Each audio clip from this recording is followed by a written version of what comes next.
یا شفیع اللہ صلاۃ والسلام علیک یا نور من نور اللہ وعلی آلک و اصحابک یا سیدی یا رسول اللہ۔ اللہ تبارک و تعالی کا لاکھ لاکھ شکر کہ اللہ تبارک و تعالی نے ہم سب کو اپنی پیاری پاکیزہ گھر کے اندر جمع ہونے کی توفیق عطا فرمائے، اور رب کائنات عز و جل اس پاک ذات کا یہ بھی لاکھ لاکھ شکر کروڑا احسان ہے کہ رب تبارک و تعالی نے ہمیں اپنے پیارے نبی کے میلاد کے اندر جمع ہونے کی توفیق عطا فرمائے۔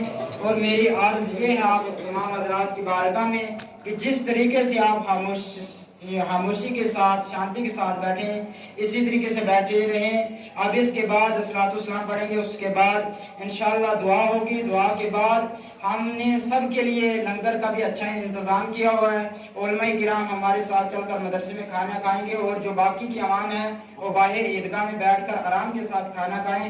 میں ان الفاظوں کے اوپر اپنی گفتگو کو ختم کرنا چاہتا ہوں، اور کھڑے ہو کر صلاۃ والسلام پڑھیں۔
آتا رہیے بھیا